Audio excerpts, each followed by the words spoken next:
Oke, kembali lagi di So Jadi Pandit. Jadi gue mau bahas pertandingan-pertandingan yang sudah berlangsung di weekend kemarin.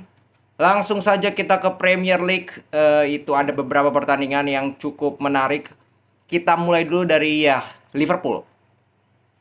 Liverpool setelah kemarin mengalahkan Manchester United dengan skor 7 gol tanpa balas. Di pertandingan kali ini mereka justru berhadapan dengan Bournemouth. Bournemouth ini peringkat 16 by the way. Peringkat 16. 18 bahkan 18 main di kandang Bournemouth. Ya, Bournemouth ini di pertandingan sebelumnya lawan Arsenal cukup menyulitkan sampai Arsenal harus cetak gol di menit-menit terakhir lewat Reiss Nelson. Nah, Liverpool turun dengan 4-3-3 seperti biasa, semua pemain terbaik pada saat mereka mengalahkan MU dengan skor 7 gol tanpa balas semuanya dimainkan. Jadi tidak ada yang berubah. Nah, yang berubah adalah ya secara permainan mereka. Mereka menguasai bola iya, mereka menciptakan peluang iya, tapi mereka tidak bisa cetak gol. Bahkan sampai Salah pun dapat penalti itu nggak gol. Nendangnya nggak tahu kemana itu bola, nyasarnya mungkin ke Everton itu, ke stadion Everton. Jadi benar-benar mereka hanya menciptakan peluang demi peluang dan membuang peluang tersebut. Ya, dan kembali lagi ini karatan. Ya, Liverpool kembali lagi karatan. Bahwa mereka bisa cetak 7 gol lawan MU, itu good. Tapi alangkah lebih baiknya seperti yang dikatakan oleh Jose Mourinho, lebih baik cetak 1 gol di 7 pertandingan beruntun, menang 1-0 di pertandingan 7 pertandingan beruntun daripada menang 7 gol atau menang 7-0 di satu pertandingan. Karena ketika lu menang 7 pertandingan dengan skor 1-0, maka lu mendapatkan 21 poin. Sedangkan lu mencetak 7 gol, menang 7-0, tapi hanya di satu pertandingan lu cuma dapat 3 poin. Dan itu yang gue lihat dari Liverpool. Ya, bahwa mereka sedang bangkit iya, cuman ya apa ya? Hal-hal seperti ini kalau lu menyia-nyiakan banyak peluang yang lu dapatkan, bahkan Klopp itu gue rasa udah nggak masuk akal ya, dia sampai nyalain kenapa salah gagal ambil penalti, ya kita sudah lama tidak mendapatkan penalti. Emang lu pertanyaan gue, emang lu latihan nggak ada nendang penalti? I think alasan-alasan dari Klopp ini juga udah mulai nggak masuk akal. Dan dia itu sering kali bertahun-tahun ketika timnya nggak perform, itu semua disalahin lah. Angin pernah disalahin sama dia, stadion pernah disalahin sama dia, bahkan cahaya lampu pernah disalahin sama dia. Aduh ampun. Dan seperti apa ya, sebuah anomali kalau gue bilang. Bahwa mereka menang 7-0 lawan MU loh. Tapi kalahnya lawan Bournemouth dengan skor 1-0. Cetak gol aja nggak bisa. Ya bahkan siapapun udah dimainin, Henderson udah dimainin, Jota udah dimasukin di babak kedua, Firmino pun dimasukin di babak kedua, tapi mereka juga tidak bisa berbuat banyak. Dan Bournemouth bisa mempertahankan kemenangan mereka. Ya, jadi kembali lagi ya untuk fans Liverpool yang kemarin begitu bangganya dengan menang 7-0, ya kalau lu kehilangan lu menang 7-0 lawan MU tapi lu kalah sama Bournemouth 1-0, sama aja lu kehilangan 3 poin. Ya nggak ada spesialnya. Dan mereka harus ketemu Madrid nanti lagi. Gua nggak tahu lah kalau begini. Secara mental bagaimana, apalagi mainnya di kandang Madrid. Ini main di kandang Bournemouth aja mereka kerepotan. Nah, terus next itu gua mau bahas Chelsea. Chelsea kembali meraih kemenangan, 3 kemenangan beruntun.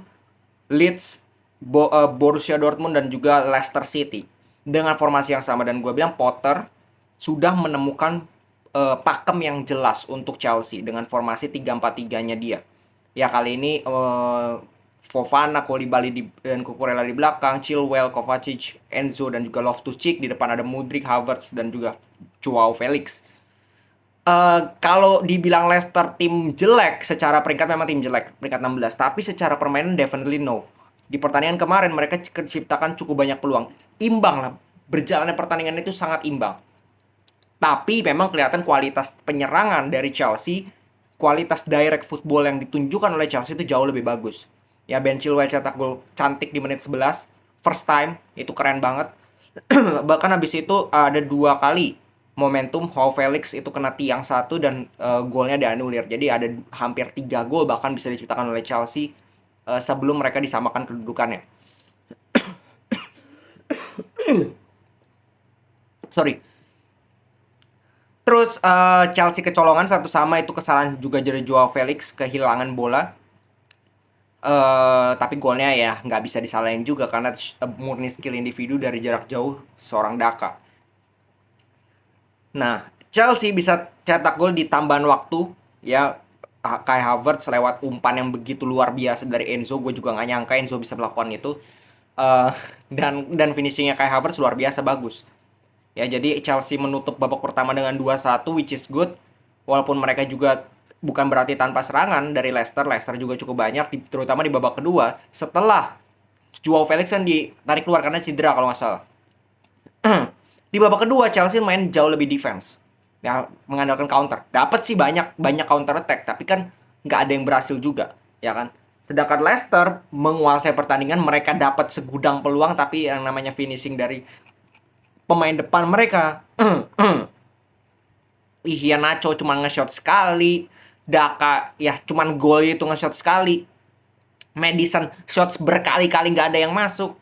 Bahkan depan gawang mereka pun di babak pertama Amarty, di babak kedua pun banyak sekali dapat peluang, nggak ada yang masuk. Jadi ya nggak heran mereka di peringkat 16. Ya nggak heran sama sekali mereka di peringkat 16. Bukan karena sistem permainan mereka, bukan bagaimana mereka bermain. Mereka bermain sudah selayaknya mereka harusnya bermain. Bahkan secara permainan nggak kalah dari Chelsea. Cuman yang menjadi permasalahan adalah kualitas pemain. Ya finishing dari pemain itu sangat buruk kalau menurut gue. Dan ini kemenangan yang sangat penting untuk Chelsea.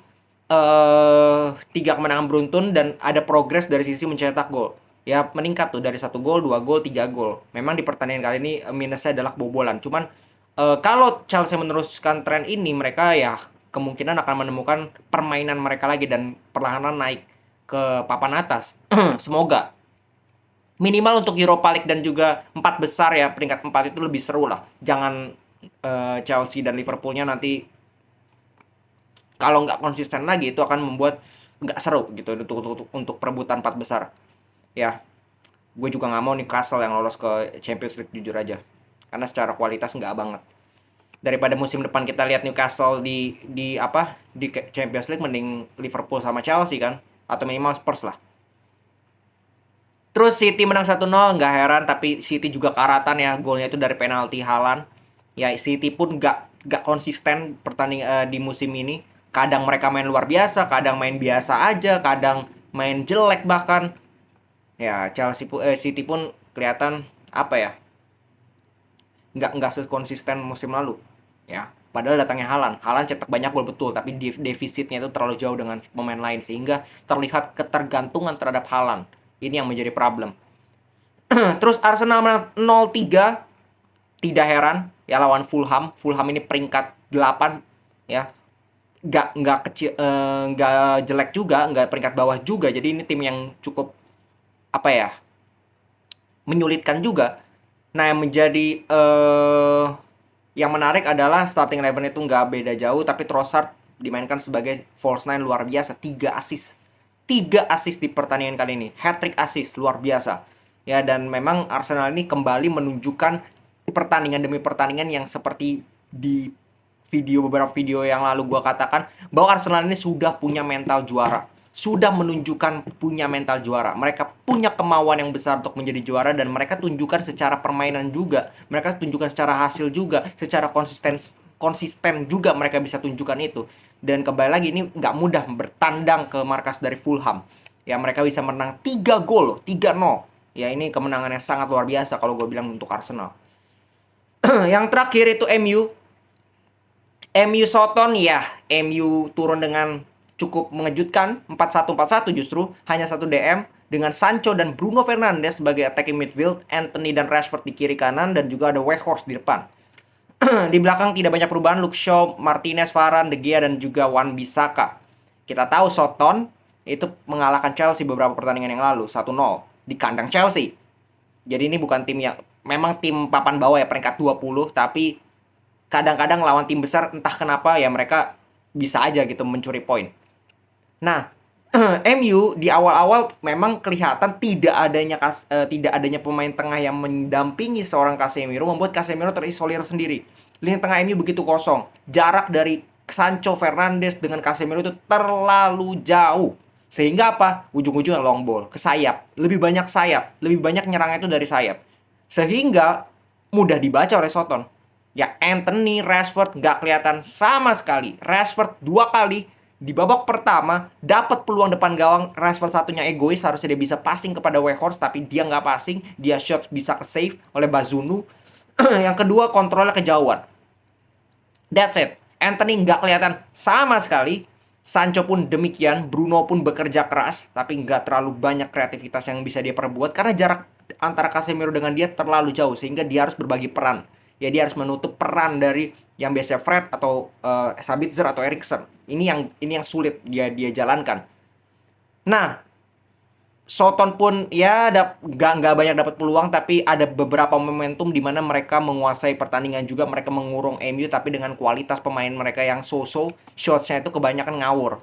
Ya, hanya mungkin ya beberapa on target, tapi beberapa on target itu juga cukup berbahaya. Ya, beruntung ada De Gea di sana. De Gea ini luar biasa. Ya, walaupun dia hanya melakukan 4 save, tapi 4 save-nya itu kalau lihat itu save-save yang kelas dunia.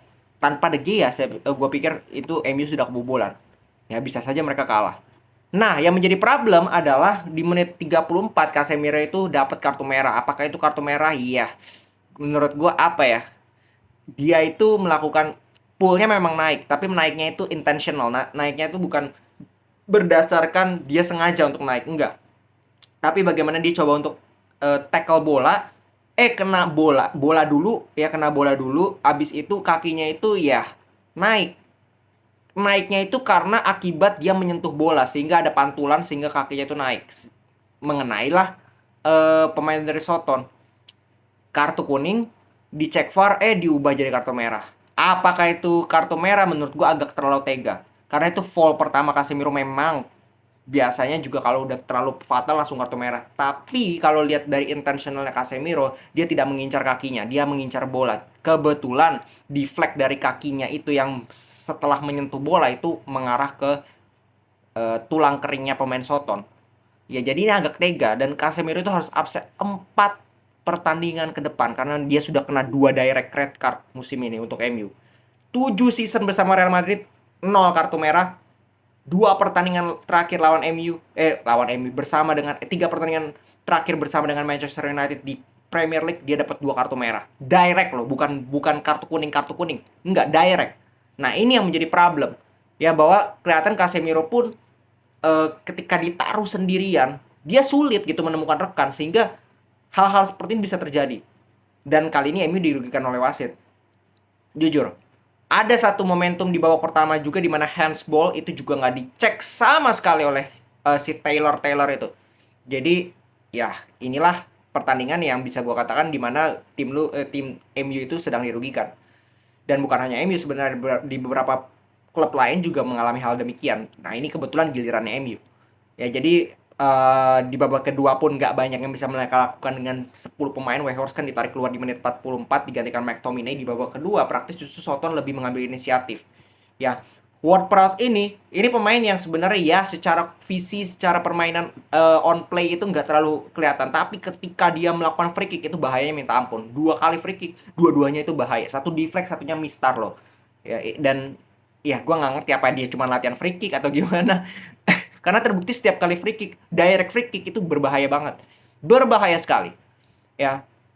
Nah, beruntung ya 2 kiper ini main cukup luar biasa. Ya, beberapa peluang bisa dimentahkan. Bruno Fernandes dapat di babak kedua mampu di save oleh Bazunu, habis itu kena tiang juga.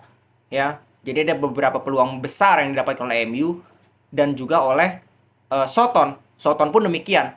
Soton pun dapat beberapa peluang emas yang mampu di-save oleh De Gea. Jadi ini kehilangan poin yang sangat-sangat amat tidak mengenakan untuk fans MU ya yang gue lihat, karena pertama dirugikan oleh wasit, yang kedua ya lu imbang di kandang lo lawan peringkat 20, suatu hal yang cukup memalukan kalau menurut gue. Ya, tapi secara klasemen mereka cukup aman, mereka masih ada di peringkat 3 dengan 50 poin. Jadi secara klasemen ini masih cukup aman. Bahkan Chelsea yang kemarin menang-menang pun masih di peringkat 10. Jadi ya menurut gue shit happens lah. Satu pertandingan seperti ini anggap aja angin lewat ya, balik di pertandingan selanjutnya. 2 pertandingan Premier League mereka terakhir itu tidak menang. Satu dibantai, satunya 0-0. imbang, bahkan mereka tidak bisa cetak gol. Itu yang menjadi problem. Apakah mereka bisa bangkit di Premier League? Karena seperti gue bilang kemarin pada saat mereka mengalahkan Real Betis 4-1, apakah mereka bisa baliknya di Premier League juga? Karena Premier League dengan Europa League itu berbeda sekali. Nah, ini terbukti nih, kena batu ganjalan lagi. Nah, kalau sampai misalkan 3 laga nggak menang aja, itu bahaya. Itu bahaya. Itu benar-benar tes mental. Apakah pemain-pemain ini bisa balik? Tapi kalau habis 2 pertandingan habis itu menang-menang lagi, yang gue nggak ngelihat bisa jatuh. Ya, dari La Liga Madrid comeback 3-1 lawan Espanyol. Ya nggak terlalu spesial amat. Madrid juga nggak terlalu main bagus. Gue nonton pertandingannya jam 8. Madrid juga benar-benar skill individu yang bisa membuat mereka mencetak gol. Dari Vinicius, dari Militao, umpannya Tchouaméni bagus. Tapi di awal-awal sebelum skornya jadi 1-0 Espanyol, itu Madrid diserang terus lewat counter. Jadi Madrid pun masih karatan kalau gue bilang secara permainan. Walaupun mereka bisa meraih kemenangan ya. Begitu juga dengan Barcelona tadi malam lawan Bilbao. Menang 1-0, tapi diserangnya terus-menerus oleh Bilbao. Bahkan ada kejadian beberapa kali peluang itu benar-benar diselamatkan oleh Ter Stegen. Yang luar biasa musim ini memang. Ter Stegen itu gila itu musim ini. Ya, dari La Liga itu, dari Serie A, Inter kalah. Gue nggak ngerti Inter ini, ampun deh. Inter ini kalah 2-1 sehingga poin mereka dengan Napoli bedanya 18 poin. Artinya udah finish. Udah finish. Finito. Selesai. Serie A menurut gue nggak ada yang bisa ngejar Napoli lagi. Bener-bener Napoli karena menang 2-0 kemarin. Golnya Visas Kvaratskhelia itu gila itu. Bener-bener gila, sama kayak Vinicius lah gol kemarin. Bener-bener skill individu. Dikawal banyak pemain masih bisa gol. Kualitas. Oke, itu aja. PSG menang 2-1 lawan Brest. Asis ke-300 Messi sepanjang karir klub, which is good. Udah gitu doang. Itu aja yang gue mau bahas. Ya, kita lihatlah besok seperti apa. Ada match seru lagi atau tidak. Ada mungkin gue besok preview Champions League. Oke? Salam sepak bola.